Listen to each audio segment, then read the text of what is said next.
de l'emporter devant Pace, Hunt et Fittipaldi. Cette quatrième place.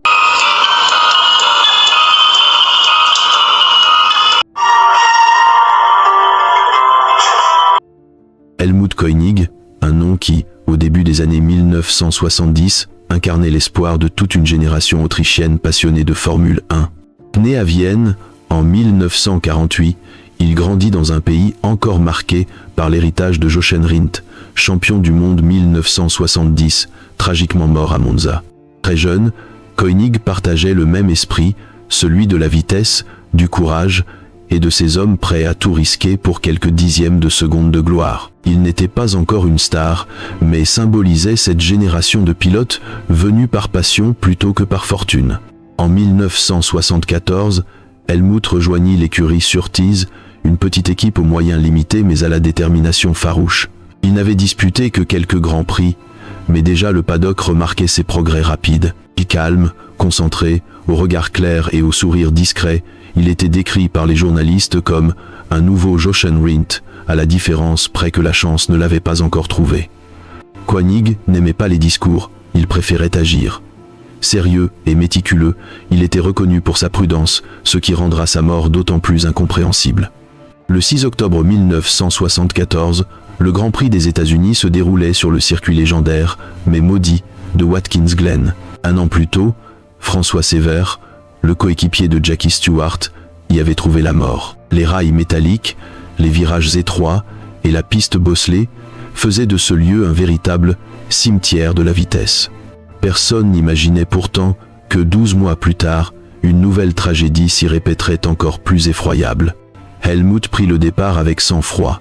Il n'était pas en tête, mais tenait un rythme régulier. Les premiers tours se passèrent sans incident. Puis, à la 10e boucle, le destin frappa. La suspension avant-gauche de sa Surtees céda à l'entrée du virage numéro 7. En une fraction de seconde, la voiture dévia, glissa et percuta la double barrière d'Armco. Le choc ne se produisit pas à très haute vitesse, et c'est précisément ce qui rendit la scène si horrible. La barrière, mal installée, céda par le bas. La partie inférieure se déforma, laissant un espace où le nez de la voiture s'engouffra. Le châssis fut brusquement stoppé, et en un instant, Helmut Koenig fut décapité. Un spectacle si insoutenable que les commissaires accourus sur place restèrent paralysés de stupeur. Aucune flamme, aucune explosion. Le silence total. Le public, croyant à un simple accrochage, ne réalisa pas immédiatement la gravité de l'accident. Mais lorsque les secours dégagèrent la voiture, la vérité éclata. Helmut Koenig, âgé de seulement 26 ans, était mort sur le coup victime d'une erreur d'installation technique. Ce drame dépassait la perte d'un homme. C'était un avertissement brutal, une dénonciation du manque de sécurité dans la Formule 1 des années 1970. Watkins Glen, autrefois symbole de la vitesse et du prestige américain, devint alors le symbole du prix à payer lorsque la technologie ne suit pas l'ambition humaine. Aucun incendie, aucun fracas spectaculaire, mais une image gravée à jamais dans la mémoire du sport automobile. Ce jour-là, un rêve fut brisé et un nouveau chapitre sombre s'ouvrit dans l'histoire de la Formule 1, celui où la moindre erreur de conception pouvait coûter une vie. Avant de devenir la victime de l'un des accidents les plus terrifiants de l'histoire de la Formule 1, Helmut Koenig n'était qu'un jeune homme passionné de vitesse, rêvant derrière les grillages des circuits locaux en Autriche. Il n'était pas issu d'une famille riche, n'avait ni sponsor ni mécènes influents, mais il possédait quelque chose de plus rare, une foi absolue en lui-même et une persévérance presque obsessionnelle. Dans une interview accordée à un petit journal sportif viennois, il déclara un jour « Si je n'atteins pas la ligne d'arrivée, je continuerai à courir jusqu'à ce que mon corps ne puisse plus. » Sa carrière ne débuta pas en Formule 1, mais dans les courses de voitures de tourisme, Touring Car, où il devait se débrouiller seul pour financer sa participation.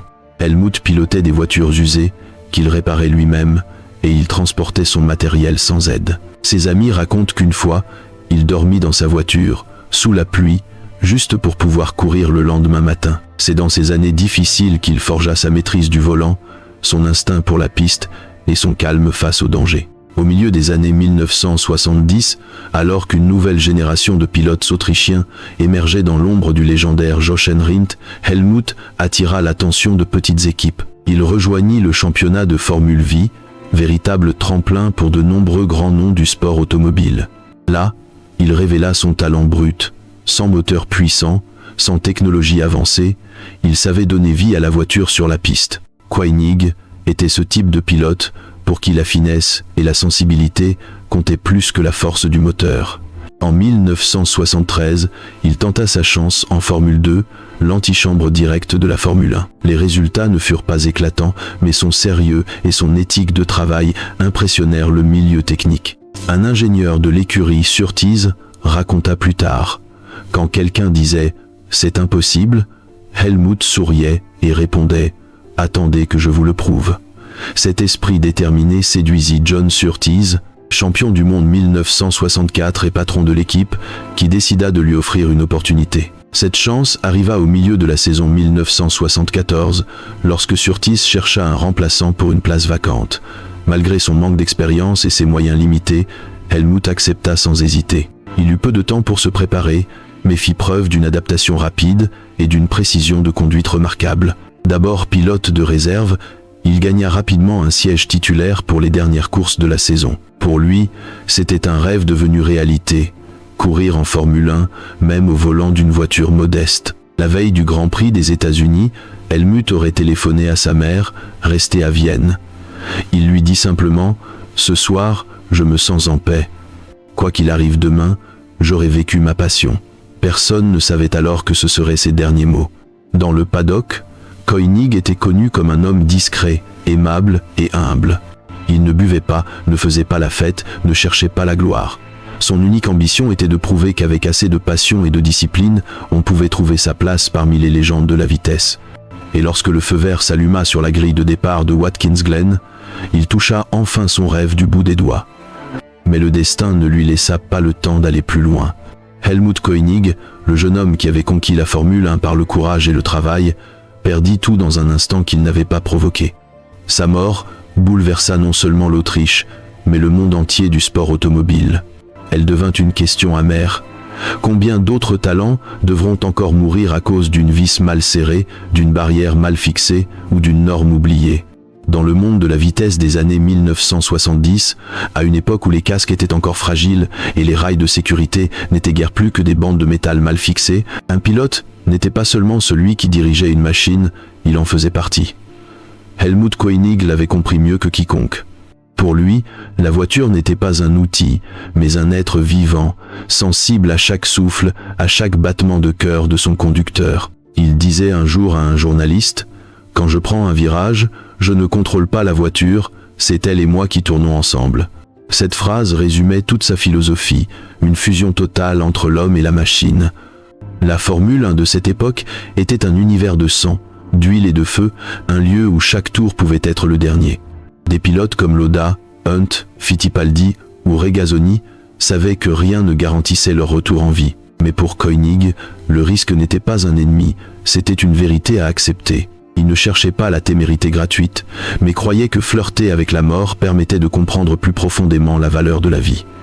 Au sein de l'équipe Surtees, Helmut était connu pour son calme exceptionnel. Alors que d'autres cherchaient à repousser les limites, lui travaillait sur la constance, l'équilibre et la réponse mécanique de sa voiture à chaque virage. Les ingénieurs racontèrent qu'il restait souvent tard dans le garage, nettoyant lui-même les pièces, ajustant chaque vis. Il n'avait pas de grande équipe autour de lui, pas d'ingénieur personnel, seulement lui et sa Surtees 6 argentée, qu'il considérait comme un compagnon plutôt qu'une simple machine. Mais dans cette relation intime se cachait la tragédie. La TS6 qu'il pilotait était l'une des monoplaces les moins sûres de l'époque. Son châssis manquait de rigidité, les matériaux étaient fragiles, et la suspension avant avait déjà causé des soucis dans d'autres courses. Lors du briefing technique avant le Grand Prix des États-Unis, certains avaient mis en garde contre le risque de rupture en cas de choc violent. Mais dans une petite équipe, où chaque dollar comptait, on ne pouvait pas tout réparer. Helmut savait tout cela, et monta malgré tout dans sa voiture, avec cette sérénité étrange qui le caractérisait. Entre lui et la machine, c'était un véritable mariage, fait de confiance, mais d'une fragilité extrême. Dans ce 10e tour fatal, quand la suspension avant céda, Helmut tenta encore de garder le contrôle. Il ne lâcha pas le volant. La voiture glissa, tourna, et s'encastra violemment dans la double barrière Armco. Les témoins dirent qu'il n'avait pas paniqué, seulement gardé le regard fixe, concentré jusqu'à la fin. Puis le métal trancha net, et en une fraction de seconde, ce lien fusionnel entre l'homme et la machine se brisa dans un silence glaçant. S'il incarnait la maîtrise, Koenig en fut aussi la victime, car même la plus grande maîtrise ne peut vaincre la physique. La barrière censée protéger se transforma en guillotine. Ironie cruelle, il ne roulait qu'à un peu plus de 100 km/h, une vitesse qui, dans des conditions normales, n'aurait pas dû être fatale. Si les rails avaient été montés correctement, Helmut aurait sans doute survécu. Mais la barrière céda, la voiture s'engouffra dessous, et la tragédie se déroula sans flamme ni explosion, juste un silence terrifiant. Pour beaucoup de pilotes, la mort de Koenig fut un rappel brutal.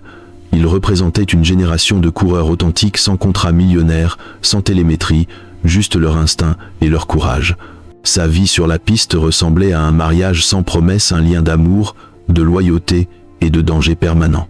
Et à Watkins Glen, ce 6 octobre 1974, ce mariage prit fin de la manière la plus cruelle que l'histoire du sport automobile ait jamais connue. L'après-midi du 6 octobre 1974, un ciel gris planait sur Watkins Glen comme un présage. Sur les tribunes, plus de 60 000 spectateurs acclamaient les pilotes alors que la course entamait son 10e tour. Personne ne pouvait imaginer qu'en quelques secondes, une tragédie allait inscrire une nouvelle page noire dans l'histoire de la Formule 1. Dans le virage numéro 7, la Surtees numéro 19 d'Helmut Koenig perdit soudain le contrôle. La suspension avant céda, la voiture glissa et alla s'écraser contre la double barrière d'Armco, cette barrière censée protéger les pilotes, mais qui allait devenir une guillotine d'acier. L'impact eut lieu à une vitesse relativement faible, environ 100 km/h. Pas de flammes, pas de fumée, seulement le bruit sec du métal qui se tord. Mais c'est précisément cette apparente douceur qui rendit la scène si perfide. La partie inférieure de la barrière se détacha, laissant un espace dans lequel le nez de la voiture s'engouffra, tandis que la partie supérieure resta rigide. En une fraction de seconde, la carrosserie fut sectionnée et Helmut, coincé dans l'habitacle, mourut sur le coup. Les premiers commissaires pensèrent d'abord qu'il avait perdu connaissance, jusqu'à ce qu'ils découvrent l'horreur. Un témoin raconta plus tard. Il n'y a eu ni cri, ni feu, ni bruit, juste un silence absolu. Puis un pompier s'est agenouillé et a fondu en larmes. Dans la zone technique, la nouvelle se répandit comme une onde de choc. Personne ne voulait croire qu'un accident aussi léger ait pu coûter la vie à un pilote de 26 ans. John Surtees, le patron de l'équipe, resta figé devant les écrans, incapable de parler. Il savait que ce n'était pas une erreur de pilotage, mais un échec du système de sécurité lui-même. Quelques minutes plus tard, la course continua sans drapeau rouge, sans interruption. Une décision que beaucoup jugèrent inhumaine. La plupart des spectateurs ignoraient qu'un pilote venait de mourir derrière la barrière du virage 7. Pendant que les autres voitures passaient à toute allure, les secours sortirent le corps de Koenig, enveloppé dans une couverture grise, une image que personne de l'équipe Surtees n'oubliera jamais. Le soir même, la nouvelle fit le tour du monde. Les journaux américains et européens titraient « Helmut Koenig, 26 ans, tué à Watkins Glen, décapité par une barrière d'Armco défectueuse ».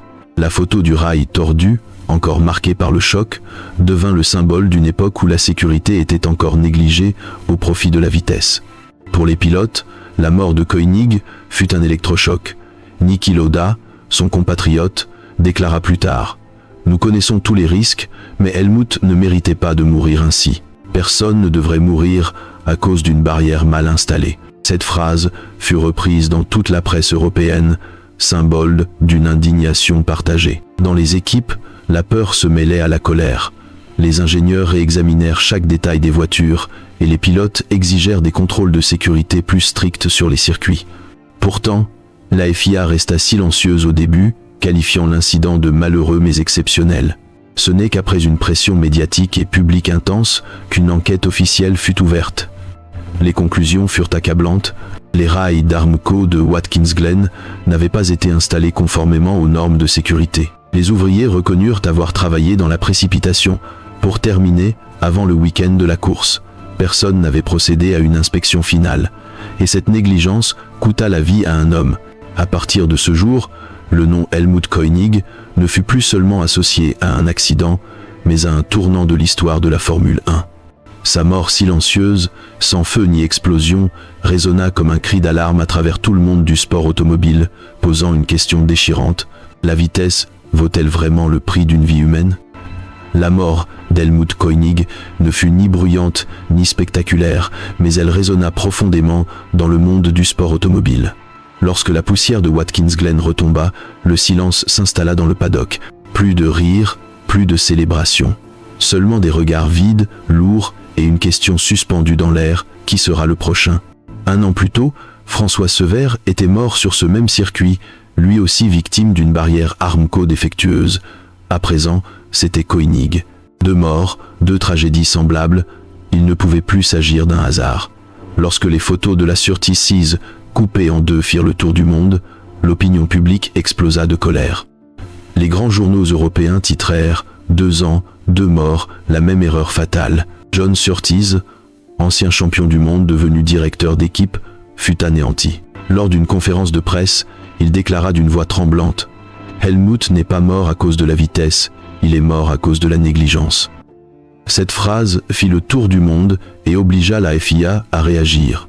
Sous la pression médiatique, la fédération lança une enquête complète sur la sécurité des circuits, les normes d'installation des barrières et les inspections techniques. Les résultats furent alarmants. Plus de 60% des circuits du championnat de Formule 1 de l'époque ne respectaient pas les normes de sécurité minimales. Dans de nombreux cas, les barrières étaient mal fixées, trop basses ou fabriquées à partir de matériaux de mauvaise qualité. Sur certaines pistes, les rails d'Armco étaient reliés entre eux par de simples fils de fer, prêts à céder au premier choc. Helmut ne fut pas victime d'une erreur humaine, mais d'un système pour qui l'économie valait plus qu'une vie. Pour la première fois, la FIA reconnut officiellement ses torts.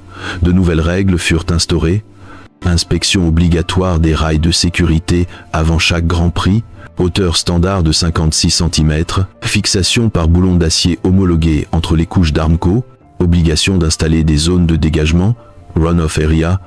Ces changements pouvaient sembler purement techniques, mais pour les pilotes, ils représentaient une révolution. Et tout commença avec la mort silencieuse d'un jeune Autrichien que le monde ne connaissait presque pas avant de le pleurer. Les pilotes, Niki Lauda, Emerson Fittipaldi, Jackie Hicks, Clay Regazzoni et d'autres s'unirent pour signer une pétition exigeant une réforme immédiate.